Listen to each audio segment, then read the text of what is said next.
छत्तीसगढ़ कौशल्या भूमि में आप सभी का स्वागत है और मैं हूं आपके साथ श्रुति अंगद। अब आपको सीधे ले चलते हैं मलेथा टिहरी, जहां सीएम पुष्कर सिंह धामी माधो सिंह भंडारी स्मृति मेले का शुभारंभ करें। तो माधो सिंह भंडारी स्मृति मेले का शुभारंभ करने के लिए सीएम धामी पहुंचे हैं। टिहरी से आप ये लाइव तस्वीरें देख सकते हैं। सीएम धामी के साथ तमाम लोग मौजूद हैं और इस भव्य मेले का आयोजन करने खुद मुख्यमंत्री पुष्कर सिंह धामी पहुंचे हैं। मलेथा टिहरी में मौजूद है सीएम धामी माधो सिंह भंडारी स्मृति मेले का शुभारंभ करने। सीएम धामी पहुंचे हैं, लोगों को सम्मानित भी करते हुए तस्वीरों में नजर आ रहे हैं।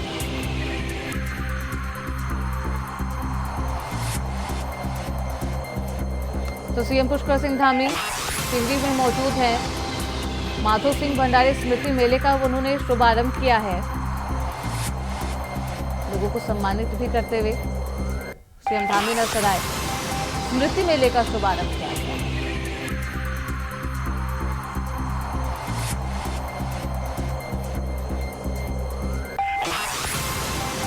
तो सीएम धामी के साथ मंच पर तमाम दिग्गज लोग मौजूद हैं, लोगों का अभिवादन स्वीकार कर रहे हैं। सीएम धामी को सम्मानित किया जा रहा है।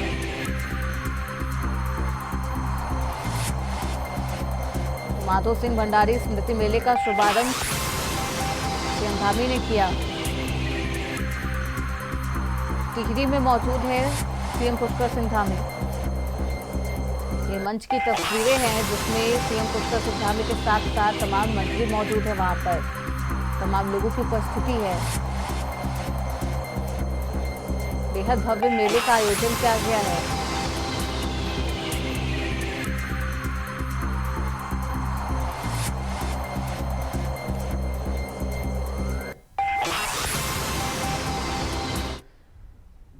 वहीं जगदलपुर से बड़ी खबर सामने आ रही है। मुख्यमंत्री विष्णुदेव साय बस्तर प्रवास पर रहे, जहां उन्होंने 300 से ज्यादा करोड़ रुपए से ज्यादा के 288 विकास कामों का भूमि पूजन और लोकार्पण किया। वहीं धर्मपुर के पीजी कॉलेज हॉस्टल के मैदान में हुए कार्यक्रम में विकास कार्यों की सौगात दी है। इस दौरान जगदलपुर चित्रकूट सड़क चौड़ीकरण के लिए 31.62 करोड़ रुपए मंजूर किए गए हैं, जिससे अब इस सड़क का चौड़ीकरण भी किया जाएगा। वहीं बहुत घाट स्थित सिंचाई कॉलोनी, मंडी कॉलोनी और निर्मल कॉलोनी में सड़कें और अहाता बनेंगे। इन पर 2.93 करोड़ खर्च किए जाएंगे। तो सीएम विष्णुदेव साय ने बाईपास का भी लोकार्पण किया। बस्तर पहुंचे मुख्यमंत्री विष्णुदेव साय।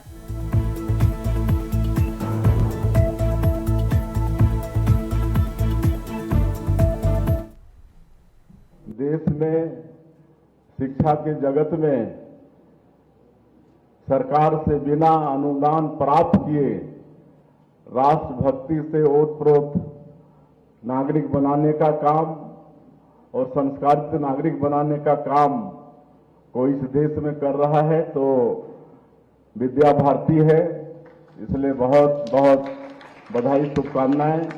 और पूरे देश में ग्रामीण स्तर तक सरस्वती शिशु मंदिर का विस्तार है, लेकिन कहीं ना कहीं महाविद्यालय की बड़ी आवश्यकता है और आज यहाँ पर महाविद्यालय की भूमि पूजन किए हैं तो एक आवश्यकता की पूर्ति हो। वहीं रायपुर से बड़ी खबर सामने आ रही है। मुख्यमंत्री विष्णुदेव साय ने भारतीय सेना में लेफ्टिनेंट नर्सिंग ऑफिसर के रूप में सेवा दे रही छत्तीसगढ़ की बेटी वीना साहू और राष्ट्रीय इंडियन मिलिट्री कॉलेज में चयनित बस्तर संभाग के आदित्य सिंह के भारतीय सेना में जाने के जज्बे की सराहना की है। ये दोनों युवा साधारण परिवार से आते हैं, साधारण पृष्ठभूमि के हैं।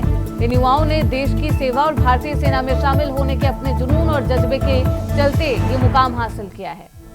मुख्यमंत्री साय ने वीना साहू से फोन पर बातचीत की, उन्हें उनकी इस उपलब्धि के लिए बधाई दी है और शुभकामनाएं भी दी और उनका उत्साहवर्धन किया है। वीना साहू छुट्टियों में अपने घर आई है। वहीं मुख्यमंत्री ने आदित्य सिंह की इस उपलब्धि के लिए उनके पिता से फोन पर बातचीत कर उन्हें शुभकामनाएं दी। किसान की बेटी सेना में अब लेफ्टिनेंट बनी है।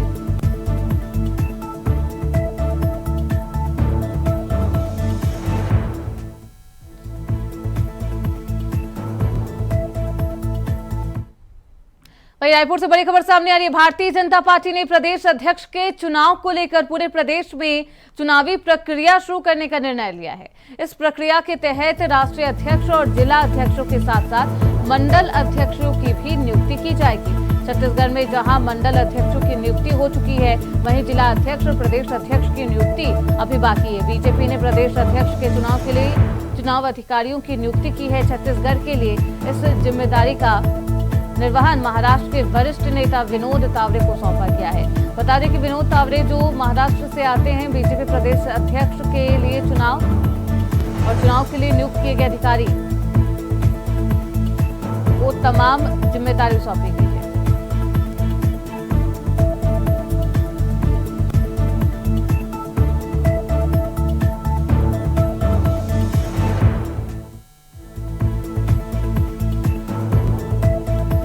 भारतीय जनता पार्टी के प्रदेश अध्यक्ष के चुनाव को लेकर पूरे प्रदेश में चुनावी प्रक्रिया शुरू हो गई है और जिसका निर्णय खुद महाराष्ट्र के नेता लेंगे। इस प्रक्रिया के तहत राष्ट्रीय अध्यक्ष और जिला अध्यक्षों के साथ साथ मंडल अध्यक्षों की भी नियुक्ति की जाएगी। तो छत्तीसगढ़ में जहां मंडल अध्यक्षों की नियुक्ति हो चुकी है, वहीं जिला अध्यक्ष और प्रदेश अध्यक्ष की नियुक्ति अभी बाकी है। बीजेपी ने प्रदेश अध्यक्ष के चुनाव के लिए अधिकारियों की नियुक्ति कर दी है। छत्तीसगढ़ के लिए इस जिम्मेदारी का निर्वहन महाराष्ट्र के वरिष्ठ नेता विनोद तावरे करेंगे।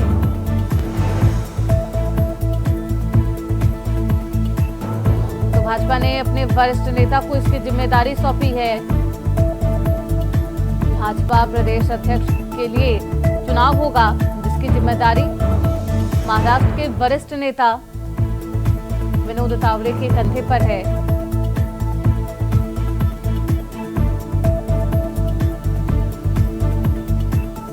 तो भारतीय जनता पार्टी ने प्रदेश अध्यक्ष के चुनाव को लेकर पूरे देश में चुनाव प्रक्रिया शुरू कर दी है।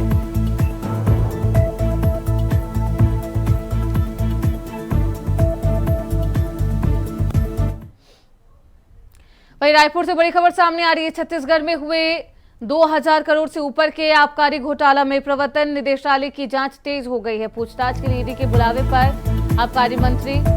पूर्व आबकारी मंत्री कवासी लखमा रायपुर ईडी ऑफिस पहुंचे हैं। उनके बेटे हरीश कवासी को भी आज पूछताछ के लिए बुलाया गया है।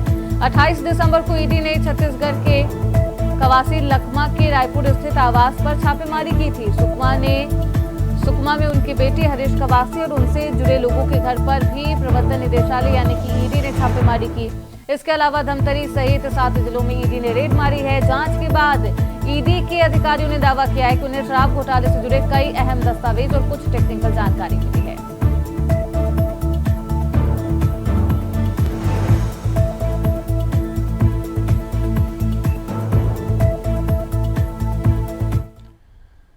अब आपको सीधे ले चलते हैं दिल्ली के अशोकनगर, जहां प्रधानमंत्री मोदी लाइव आ रहे हैं। क्या कुछ कह रहे हैं, सुनिए। तरह से अब नई जिंदगी शुरू हो रही है। झुग्गी की जगह पक्का घर, किराए के घर की जगह अपना घर, ये नई शुरुआत ही तो है। जिनको ये घर मिले हैं, ये उनके स्वाभिमान का घर है, ये आत्मसम्मान का घर है, ये नई आशाओं, नए सपनों का घर है। मैं आप सभी की खुशियों में, आपके उत्सव का हिस्सा बनने ही आज यहां आया हूं। और आज जब यहां आया हूं तो काफी पुरानी यादें ताजा होना बहुत स्वाभाविक है। आप में से शायद कुछ लोगों को पता होगा, जब आपातकाल का समय था, देश इंदिरा गांधी के तानाशाही रवैये के खिलाफ लड़ाई लड़ रहा था। इमरजेंसी के खिलाफ एक लड़ाई चल रही थी। उस समय मेरे जैसे बहुत साथी अंडरग्राउंड मूवमेंट का हिस्सा थे और उस समय ये अशोक विहार मेरा रहने का स्थान हुआ करता था।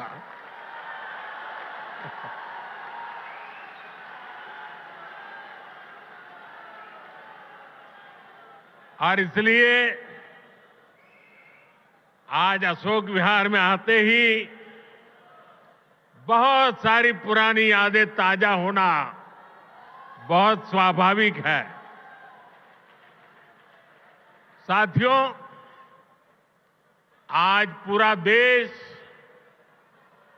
विकसित भारत के निर्माण में जुटा है। विकसित भारत में देश के हर नागरिक के पास पक्की छत हो, अच्छे घर हो, ये संकल्प लेकर हम काम कर रहे हैं। इस संकल्प की सिद्धि में दिल्ली का बहुत बड़ा रोल है। इसलिए भाजपा की केंद्र सरकार ने झुग्गियों की जगह पक्का घर बनाने का अभियान शुरू किया। 2 साल पहले भी मुझे कालकाजी एक्सटेंशन में झुग्गियों में रहने वाले भाई बहनों के लिए 3000 से अधिक घरों के शुभारंभ का अवसर मिला था। वो परिवार जिनकी अनेक पीढ़ियां सिर्फ झुग्गियों में ही रही, जिनके सामने कोई उम्मीद नहीं थी, वे पहली बार पक्के घरों में पहुंच रहे हैं। तब मैंने कहा था कि ये तो अभी शुरुआत है। आज यहां और 1500 घरों की चाबी लोगों को दी गई है। ये स्वाभिमान अपार्टमेंट्स गरीबों के स्वाभिमान को, उनकी गरिमा को बढ़ाने वाले हैं। थोड़ी देर पहले जब कुछ लाभार्थियों से मेरी बातचीत हुई तो मैं यही एहसास उनके भीतर देख रहा था। मैं नया उत्साह, नई ऊर्जा अनुभव कर रहा था। और वहां मुझे कुछ बालक बालिकाओं से भी मिलने का मौका मिला। ऐसा लग रहा था कि वह स्वाभिमान अपार्टमेंट की ऊंचाई जो है ना, उससे भी ऊंचे उनके सपने में देख रहा था।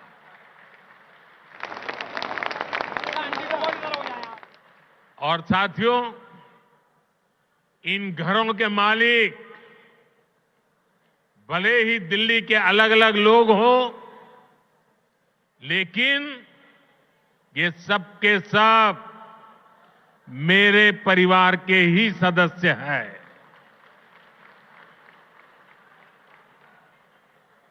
साथियों, देश भली भांति जानता है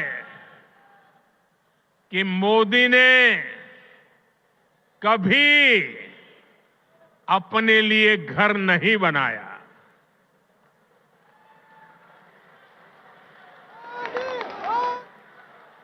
लेकिन बीते 10 वर्षों में 4 करोड़ से अधिक गरीबों के घर, उनका सपना पूरा किया है।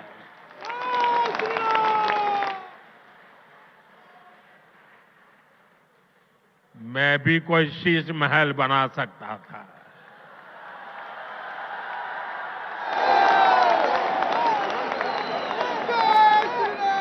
लेकिन मेरे लिए तो मेरे देशवासियों को पक्का घर मिले, यही एक सपना था। और मैं आप सबको भी कहता हूं, आप जब भी लोगों के बीच जाएं, लोगों को मिले, और अभी भी जो लोग झुग्गी झोपड़ी में रहते हैं, मेरी तरफ से उनको वादा करके आना, मेरे लिए तो आप ही मोदी है। वादा करके आना, आज नहीं तो कल उनके लिए पक्का घर बनेगा, उनको पक्का घर मिलेगा।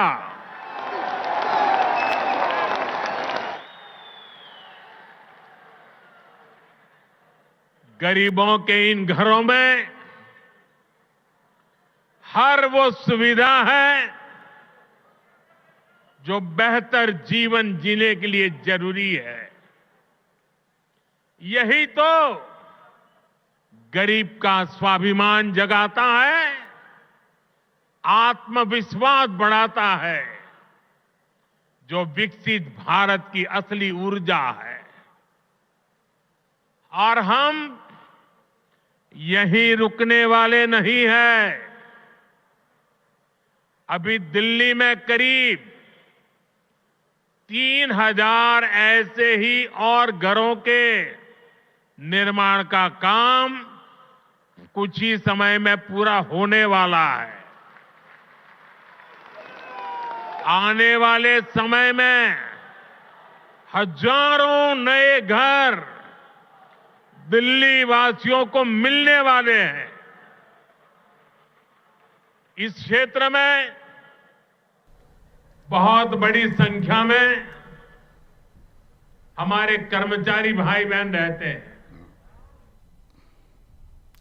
तो आप सुन रहे थे प्रधानमंत्री मोदी को। खबरों बढ़ते आगे रायपुर से बड़ी खबर सामने आ रही है। छत्तीसगढ़ में एक बार फिर ईडी की कार्रवाई को लेकर सियासत गर्म हो गई है। पूर्व मंत्री कवासी लखमा के खिलाफ महत्वपूर्ण साक्ष्य मिलने वाले ईडी की ट्वीट पर पूर्व मुख्यमंत्री भूपेश बघेल ने एजेंसियों पर देश में लोगों को प्रताड़ित और बदनाम करने का आरोप लगा दिया।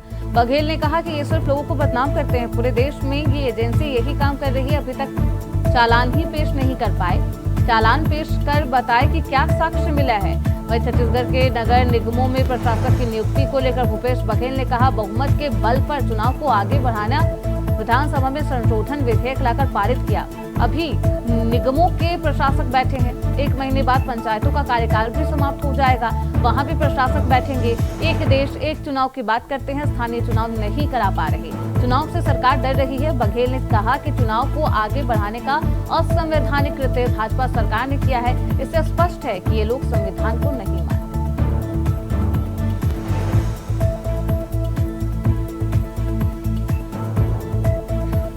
न्यायालय वर्ष के आप सबको बधाई, शुभकामना। और नए साल में इस सरकार ने युवाओं के साथ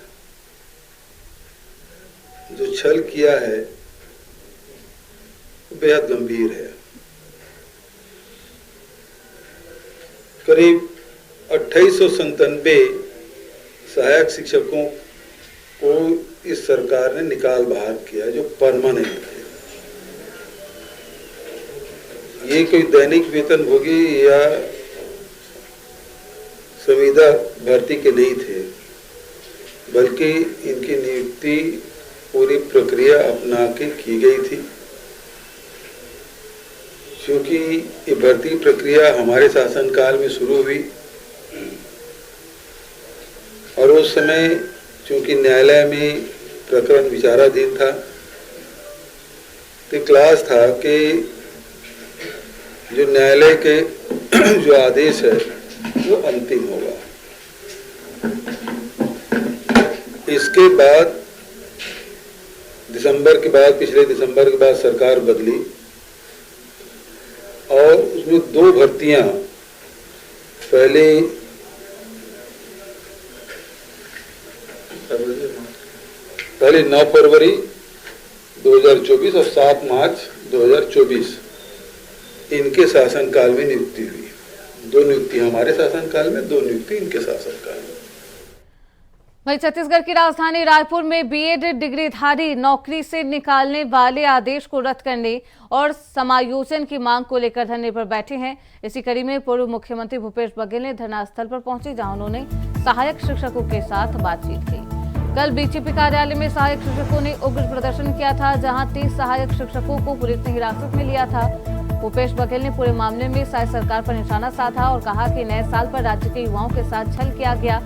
पूरी प्रक्रिया के साथ 2900 शिक्षकों की भर्ती की गई। प्रदेश में शिक्षकों के पद रिक्त हैं और 33,000 शिक्षकों की भर्ती रोकी गई है। सरकार नौकरी देने के बजाय नौकरी छीन रही है।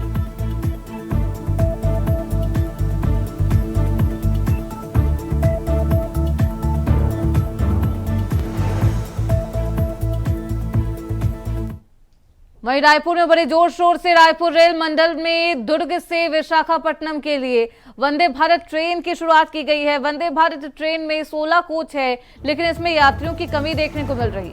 रोजाना वंदे भारत ट्रेन में 70% सीटें खाली रह जाती है। ऐसे में वंदे भारत ट्रेन में 16 के बजाय 8 कोच करने की तैयारी रेलवे ने कर दी है। आंकड़ों के मुताबिक दुर्ग विशाखापट्टनम वंदे भारत ट्रेन में रोजाना 30% यात्री ही सफर कर रहे हैं, बाकी 70% सीटें खाली जा रही है। रायपुर रेल मंडल की माने तो इसके लिए 1 माह पहले ही कोच कम करने का प्रस्ताव रेलवे बोर्ड को भेजा गया है, जिसके बाद ही इस तरह का फैसला लिया गया। वंदे भारत ट्रेन के कोच को अलग नहीं किया जा सकता, इसलिए रेलवे बोर्ड 8 कोच का नया रैक भेजेगा, तभी 16 कोच वाले वंदे भारत ट्रेन को वापस भेजा जाएगा।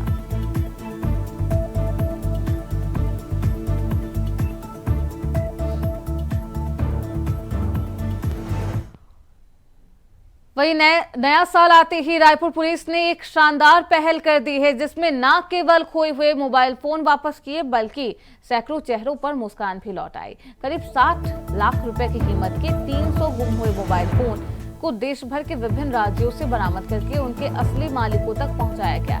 इस कड़ी मेहनत और समर्पण से पुलिस ने साबित कर दिया है कि नए साल का तो स्वागत होगा ही, साथ ही लोगों की खोई हुई चीजें भी वापस मिलेगी। वरिष्ठ पुलिस अधीक्षक डॉक्टर लाल उमेद सिंह के निर्देश पर anti crime and cyber unit की टीम ने गुम मोबाइल फोन के संबंध में शिकायतें प्राप्त होने के बाद एक विशेष अभियान चलाकर, जिसके तहत गुम मोबाइल फोन को उनके मालिकों तक पहुंचाया गया।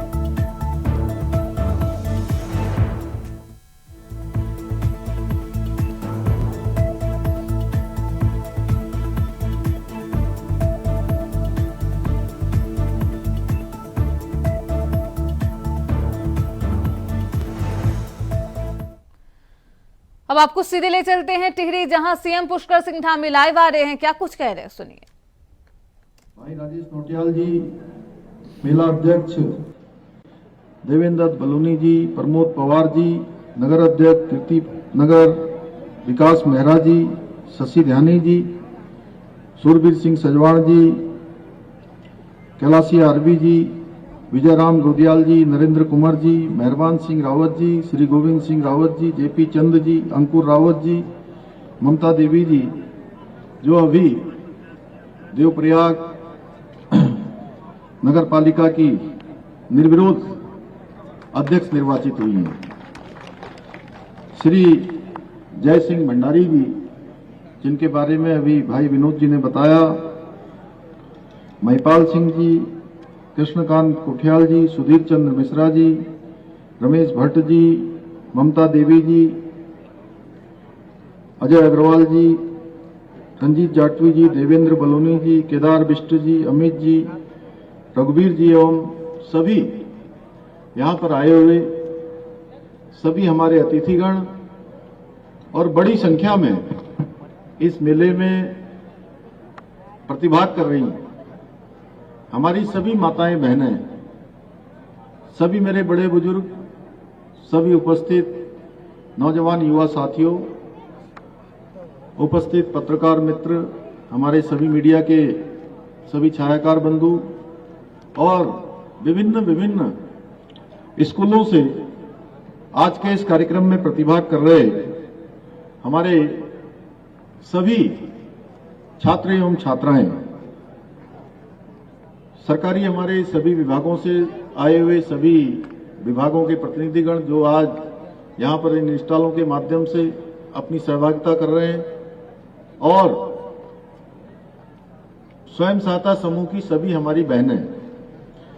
मैं सबसे पहले तो आज आप सबके द्वारा जो इस विशाल संख्या में यहाँ पर इस मेले में प्रतिभाग किया गया है, मैं आप सबका हृदय की गहराइयों से आप सबका स्वागत करता हूं, आप सबका अभिनंदन करता हूं। आप सबने मेरा स्वागत किया, मैं भी दोनों हाथ जोड़कर सर झुकाकर आप सबको प्रणाम करता हूं।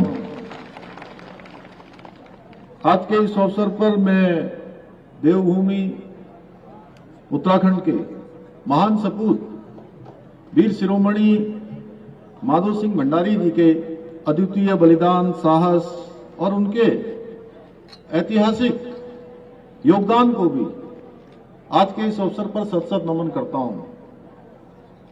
हम सभी लोग इस मेले में प्रतिभाग करने से पहले उनके स्मारक पर उनको नमन करके यहां पहुंचे हैं। भाइयों बहनों, आज इस मेले के अवसर पर आप सबके बीच में आकर आप सबको देखकर मुझे अत्यंत हर्ष की अनुभूति हो रही है। ये मेला कोई सामान्य मेला नहीं है, जिसको हमारे विधायक जी के प्रयासों से लगातार प्रसिद्धि मिल रही है, लगातार ये मेला अपना विस्तार रूप ले रहा है, बल्कि ये मेला हमारे वीर माधो सिंह भंडारी जी के अद्वितीय पराक्रम, उनके ऐतिहासिक नेतृत्व और उनकी वीरता को समर्पित एक विशिष्ट त्योहार है, एक उत्सव है। ये हमारी सांस्कृतिक धरोहर को जीवंत रखने का भी एक ऐसा प्रयास है जो हमें अपनी जड़ों से जोड़ने के साथ ही जो हमारी आने वाली पीढ़ियां हैं, हमारे बच्चे हैं, हमारे युवा हैं, नौजवान हैं, उन आने वाली पीढ़ियों को भी एक प्रेरणा देने का कार्य करेगा कि आखिर क्यों हम ऐसे वीर शिरोमणि को उनका स्मरण करते हैं, उनके नाम का मेला लगाते हैं। भाइयों बहनों, सच में वीर माधो सिंह जी ने जो सिद्ध किया कि सच्चा शौर्य, सच्चा पराक्रम केवल शक्ति में नहीं होता है, बल्कि अपने समाज के प्रति सेवा और समर्पण में भी निहित होता है कि हम समाज के लिए अपनी किस प्रकार की कुर्बानी देते हैं कि समाज आने वाले समय में हजारों वर्षों तक उनका स्मरण करे। उन्होंने जहां वीर माधो सिंह भंडारी जी ने एक सेनापति के रूप में विभिन्न युद्धों में भाग लेकर दुश्मन की सेना को परास्त करने का तो काम किया ही किया, वहीं अपने त्याग से, परिश्रम से और दृढ़ इच्छा शक्ति से मलेथा में एक ऐसी नहर बनाई जो आज भी इस क्षेत्र में पानी पहुंचा रही है। हमारे बच्चे जब यहां से इस मेले की थीम पर अपना संगीत कर रहे थे, अपना नृत्य कर रहे थे कि किस प्रकार से खुशहाली आएगी, किस प्रकार से दूध होगा, किस प्रकार से अन्न होगा, ये सारा का सारा उन्होंने जो असंभव था उसको उस समय कठिन परिस्थितियों में भी संभव करके दिखाया। इसलिए आज उनके बारे में कहा जाता है। आप सुन रहे थे सीएम पुष्कर सिंह धामी को। इसी के साथ छत्तीसगढ़ कौशल्या भूमि में बस इतना ही। देखते रहिए इंडिया वॉइस।